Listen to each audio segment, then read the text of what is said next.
Earth. It looks like the Earth is on fire. But that's new. It's new in our time.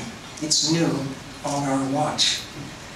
Humans existed for a long time before we were able to have access to the energy sources that we now use. It isn't that we need the energy. I mean, we enjoy it, and it has made our prosperity possible in ways that we couldn't imagine. Let's say back in 1800, when even the Economist hadn't been thought of yet, when there were about 1 billion people on the planet. But people lived very well. Not as long, but nonetheless, here we are, 21st century, pushing the envelope with 7 billion going on 9, 10, who knows how many we will ultimately try to squeeze on the planet that does have limits. Now we know. Now we know what we couldn't know until about now.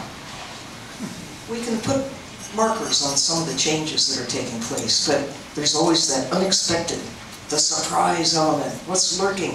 What's tsunami? What microbe that sweeps the Earth? What it is that could quickly transform everything we think we've got pretty solidly in place.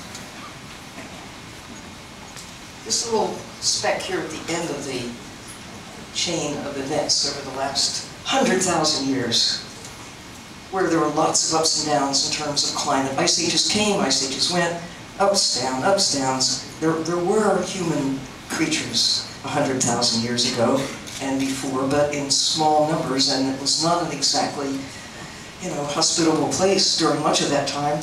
But here we are, the last 10,000 years, we've enjoyed a relatively stable run. And yet, we take it for granted.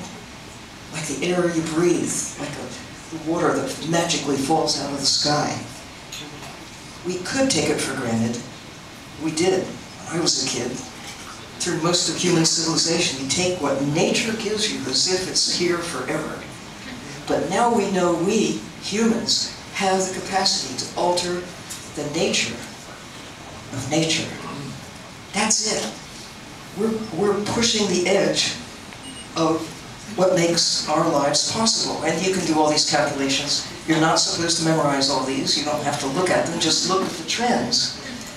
Look at the trends. Look at what we're doing to our only home. And certainly overfishing is one of the issues. But acidification of the ocean is another one.